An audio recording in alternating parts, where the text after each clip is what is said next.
નમસ્કાર દર્શક મિત્રો, હું છું પાયલ બામભણિયા ગુજરાત 20 ન્યૂઝ સાથે। આજે આપણે જોઈશું મહત્વના સમાચાર।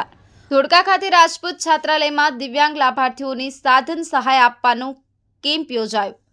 અંધજન મંડળ અને એસ્ટર ફાઉન્ડેશનના સહયોગ દ્વારા સંચાલિત સંજીવની પ્રોજેક્ટ ધોળકા ખાતે સંજીવની દિવ્યાંગ વ્યક્તિઓ માટે सम्मिलित सामुदायिक विकास कार्यक्रम अंतर्गत साधन सहाय केम्पનું આયોજન રાજપૂત છાત્રાલય ધોળકા ખાતે કરવામાં આવ્યું હતું, જેમાં મુખ્ય અતિથિ તરીકે ધારાસભ્ય કિરીટસિંહ ડાભી, અંધજન મંડળમાંથી general secretary doctor Bhushan Punani, executive director Nandiniben Raval, deputy director Bharatbhai Joshi, manager Krupaben Velani, Astral ફાઉન્ડેશનમાંથી દિવેશભાઈ ચાની તથા નરેશભાઈ રૂડાસ, ચમક ચૂનો કંપનીના CSRમાંથી જયેશભાઈની હાજરીમાં દિવ્યાંગ લાભાર્થીઓને સાધન સહાયનું વિતરણ કરવામાં આવ્યું હતું, જેમાં દિવ્યાંગ વ્યક્તિઓ અને દિવ્યાંગ બાળકીઓને ADL કિટ, ટ્રાયસિકલ, વ્હીલચેર, ફોકર, દુકાન માટેનું કેબિન તેમજ ખાતરીપુરના દિવ્યાંગ બહેનોના સ્વસહાય ગ્રુપને પાણીપુરી બનાવવાનું મશીનનું વિતરણ કરવામાં આવ્યું હતું।